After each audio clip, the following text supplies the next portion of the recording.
Oui, alors moi j'étais musulmane il y a encore 2 mois et demi. Waouh.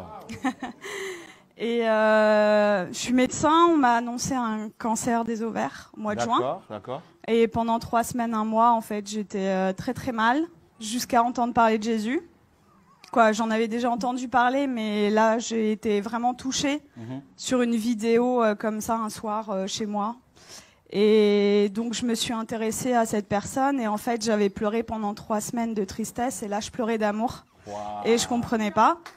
Donc j'ai regardé beaucoup de vidéos témoignages sur Jésus et le soir même, c'était le 11 juillet de cette année 2018, Wow. je me suis mise à genoux dans ma chambre pour la première fois de ma vie devant Dieu et j'ai supplié pendant 20 minutes, Jésus, si tu existes vraiment, moi ça me suffit pas d'entendre parler de toi, je veux te voir. Et je veux te voir d'une façon que plus jamais de ma vie je vais douter de toi. Et en fait, pendant 20 minutes, j'ai attendu, j'ai supplié à genoux. Et il s'est rien passé, je suis retournée dans mon lit. Et là, j'ai entendu une voix qui me disait « Retourne-toi ». Et j'ai fait ma rebelle. J'ai dit « Mais il y a rien, il y a un mur blanc derrière moi ». Et j'ai entendu une deuxième fois « Retourne-toi » de façon très forte. Et là, je me suis retournée. Et en fait, au-dessus de mon lit, j'ai fait plusieurs pas de recul parce qu'il y avait la tête de Jésus, en fait. Wow. Et énorme. Et en fait, dans ses yeux, ses yeux sont pas comme les nôtres, en fait. Il n'y a pas un cercle, quoi. Il y a tous les univers dans ses yeux. Et en fait, il m'a regardé, il m'a transpercé le cœur. Et en fait, là, j'ai une urgence intérieure qui, pour une musulmane, est incompréhensible. C'est-à-dire que c'est pas venu de mon mental. Je devais me faire baptiser le plus vite possible. Donc le lendemain, j'ai cherché partout où me faire baptiser. J'ai regardé des églises sur Internet. J'étais devant des églises, j'étais là postée. C'était le 12 juillet. Et ça parlait pas à mon cœur. Je disais non, non, non. Les catholiques, les protestants, non, non, non. Et à la fin de la journée, j'ai dit à Jésus, tu m'as donné cette envie-là, donc guide-moi. Et donc il m'a guidée en fait vers des personnes qui font des baptêmes dans des lacs, des piscines, des trucs. Et donc j'ai été baptisée le 13 juillet 2018. Et là, j'ai vraiment vu, parce que en fait, je suis médecin psychiatre, addictologue, et je croyais pas trop aux esprits, tout ça. Et là, j'ai vu des esprits sortir de moi, etc. Wow. Donc j'ai dit.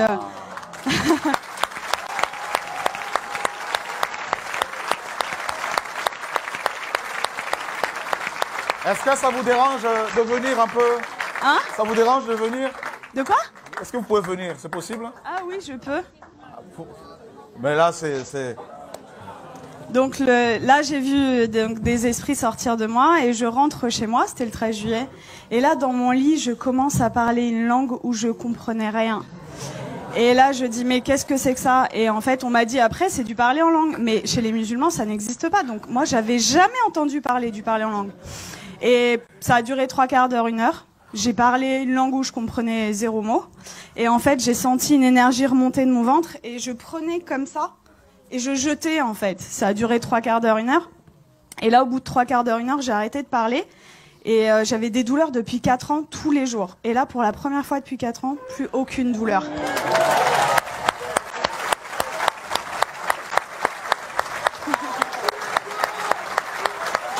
Wow.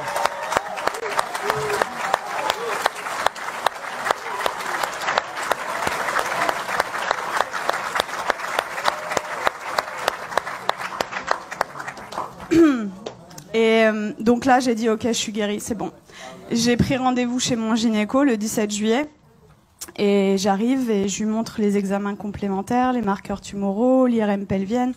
Et il me dit, bon, écoutez, alors c'est une maladie très sévère. On va opérer, on va faire un traitement, etc. Et là, je le regarde avec le sourire et je lui dis, vous savez pas ce que je vais vous dire? Je suis guérie. Et là... Et là, il me dit, comment ça, je comprends pas. Il m'a écouté quand même parce que je suis médecin, j'ai un cabinet juste à côté de chez lui, quoi. Donc il savait que c'était pas n'importe, voilà. Et là, je lui dis, mais en fait, je suis guérie. Et il me dit, bon, parce que le déni en médecine, ça existe beaucoup. Il me dit, bon, allez, on va faire l'échographie. Et en fait, là, il me fait l'échographie et il était bouche bée.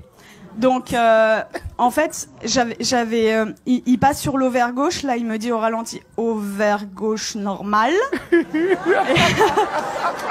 Et après il passe sur l'ovaire droit et il me dit, ah, il y a 2 images. Je dis ouais, et il me dit, ah mais attendez, c'est des follicules de maturation. Donc en fait les follicules de maturation, c'est ce qui donne les ovules, et moi je n'en avais plus. Donc en fait, là, mes ovaires étaient morts, et ils sont revenus à la vie. Oh.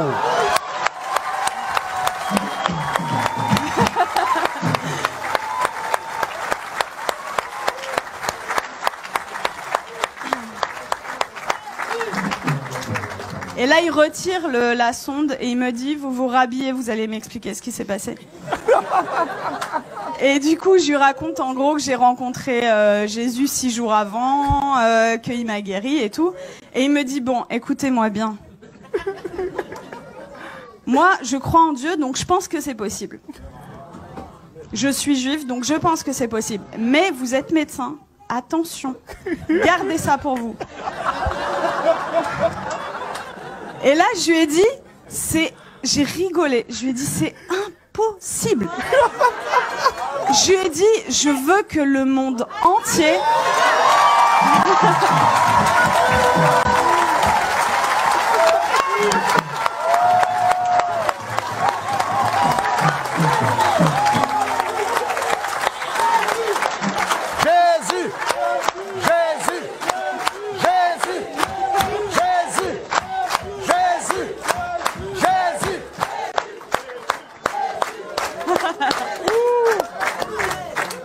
Je lui ai dit, je veux que le monde entier sache que Jésus est vivant. Et il m'a dit, bon, ok, et il m'a fait mon compte-rendu d'échographie, qui était normal, c'était un plaisir pur, et il me le rend, et là il me dit, est-ce que je peux vous faire la bise, au lieu de me serrer la main? Je dis, bien sûr. Et il me prend le visage, et il me dit, que Dieu vous garde. Et en fait, ce que je raconte partout autour de moi, c'est, tout à l'heure, le frère disait que vous aviez vécu au Cameroun l'acte des apôtres. En fait, c'est ce que je vis tous les jours, quoi. Et c'est-à-dire que je travaillais que en cabinet, le Seigneur m'a amené à travailler à l'hôpital, aux urgences, et en fait, je vois des cas psychiatriques sévères. Et ma première garde après mon baptême, les infirmiers, le geste qu'ils ont fait le plus dans la nuit, c'était ça. Ils y croyaient pas, en fait. Il y avait que des miracles. Toute la nuit. Ils ont pas compris.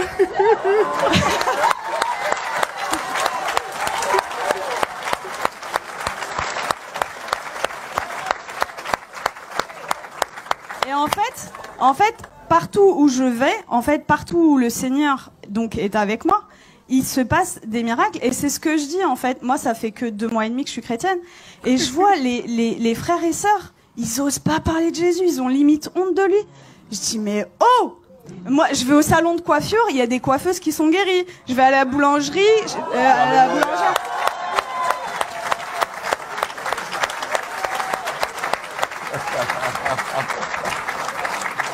En fait, j'aime beaucoup cette expression. En fait, je dis que le Seigneur, c'est l'antidote à tout. Et le monde entier a le poison. C'est-à-dire qu'ils connaissent pas Jésus. Moi, j'ai 33 ans. J'ai attendu 33 ans pour qu'on me parle de Jésus. Mais attendez, mais moi, j'aurais voulu que quelqu'un vienne me parler de Jésus. Vienne me dire, mais attends, la solution à tous tes problèmes, ton malheur et tout, c'est Jésus la solution. Mais personne autour de moi. J'avais aucun chrétien autour de moi. Donc dans ma famille, ils sont tous musulmans et quelques personnes athées. Et en fait, ils comprennent pas du tout ce qui se passe. Mais juste, je voulais vous dire que je vis des miracles tous les jours. Tous les jours, c'est des prodiges de Dieu. Je vais vous raconter juste, il y a quelques jours, ce qui s'est passé parce que je dois choisir et je peux pas tout vous raconter. Donc, il y a ma famille qui était en Algérie pendant tout l'été. Ils sont rentrés et il y a mon oncle, en fait. Il a de l'arthrose sévère au genou. Et je suis arrivée, j'ai raconté ce qui s'était passé cet été, et ils m'ont dit, ouais, c'est bon, t'arrêtes de nous parler de Jésus. Déjà, ils ont été tolérants, ils ont accepté d'écouter. Et là, je vois, en fait, mon oncle, il boite, il a de l'arthrose. Et là, je lui dis, tonton, est-ce que je peux prier pour toi? Il me dit non. Et ma tante, elle lui dit, bah, pourquoi, qu'est-ce que t'as à perdre? On va voir si ce qu'elle dit est vrai. Je dis, ok. Et là, le Seigneur m'a donné le verset, vous savez, où il ressuscite une femme et il fait sortir tout le monde, en fait. Donc en fait, j'ai pris mon oncle, je l'ai sorti du salon et j'ai prié pour lui. Et en fait, je lui dis, t'as mal à combien? Il me dit à 7 sur 10.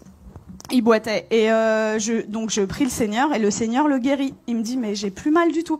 Et là, il commence à courir dans toute la maison.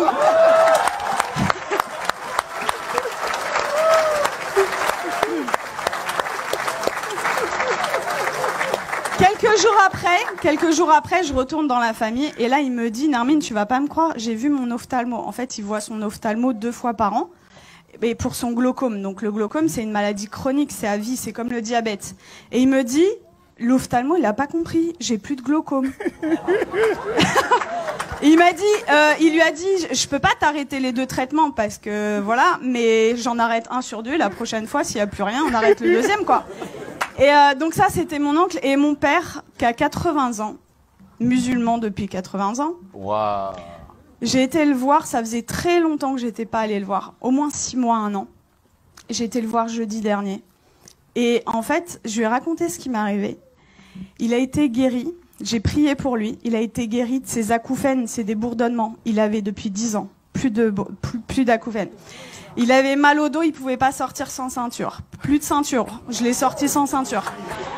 Il voyait double, il avait une diplopie. Il voyait double quand il mettait pas ses lunettes. Plus de diplopie. Et là, au bout de 2 heures, il me dit, c'est bon, je me donne à lui.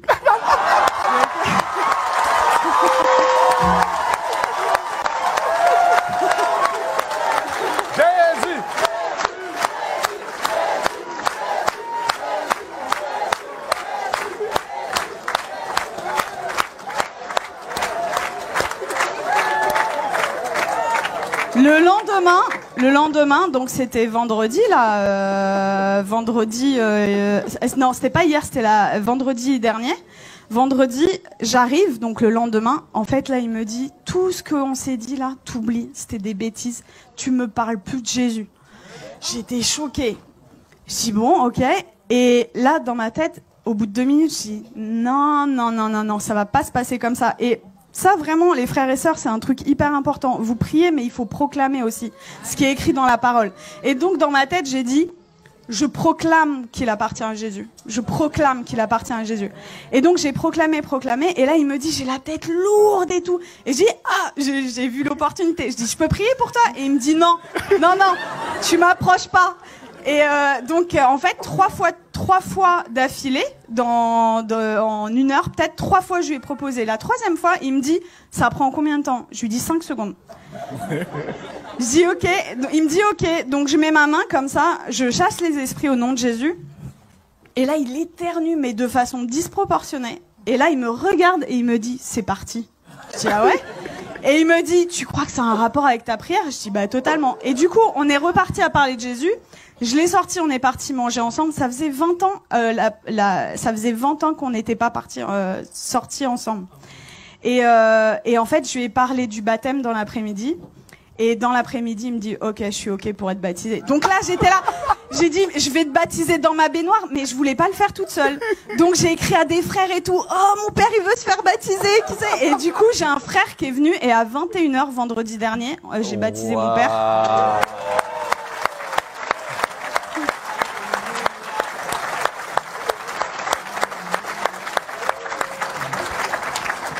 Et voilà, pour vraiment vous dire que rien n'est impossible. Il a 80 ans, il est musulman, jamais. Alors, après ma conversion, le Seigneur m'avait donné une vision où je baptisais mon père. Je disais, ok, Seigneur, mais waouh. Et en fait, ça s'est passé, quoi. Donc, vraiment, ne perdez pas espoir avec vos familles. Tout est possible. Pour nous, c'est impossible, mais pour le Seigneur, c'est possible. Et voilà, vraiment, votre vie, ça devrait ressembler au lac des apôtres, quoi. Donc vraiment, n'ayez pas honte de parler de Jésus. Qu'est-ce que ça va vous coûter? Vous passez à la boulangerie. Vous savez, moi, je suis dans ma voiture et même sur le périph', j'ai des gens, en fait, je loue le Seigneur. J'ai effacé toutes mes musiques du monde là et j'ai mis des louanges. Et donc je chante et tout. Et même sur le périph', il y a des gens, ils passent sur le périph', ils me font comme ça. Et moi, j'ouvre ma fenêtre et je leur dis Jésus est la réponse. Et voilà. Et en fait, ça franchement, si moi, en tant que médecin, et venant d'une famille de musulmans, je prends le risque. Vous qui avez votre famille, etc., qui croyez, mais osez quoi, parler de Jésus tout le temps, parce que voilà, c'est j'ai une image qui m'était venue, c'est limite non-assistance à personne en danger en fait, de pas parler de Jésus. C'est l'antidote des antidotes à tout, et vraiment, quand vous découvrez un antidote et que quelqu'un en face de vous a le poison, ben vous gardez pas l'antidote pour vous, quoi. C'est égoïste. Donc il faut le partager. Wow. Voilà. Et tout à l'heure, je suis arrivée, j'ai parlé avec Laurent et ça m'a beaucoup touchée parce que quand j'étais petite, en fait, quand on me demandait quel métier tu veux faire, je disais Mère Teresa. Et dans une famille musulmane, vous imaginez, et ils m'ont dit non, ça va pas être possible. Non, tu vas changer, tu changes. Et du coup, j'ai dit bon bah ok, je veux être médecin. Et en fait, c'est incroyable comment le Seigneur il est en train d'organiser les choses. Et du coup, quand Laurent m'a parlé d'orphelinat tout à l'heure, je sens que j'ai un appel fort Amen. pour ça. Et voilà, on verra comment le Seigneur fait les choses. Mais voilà, Dieu vous aime beaucoup et croyez. Alléluia.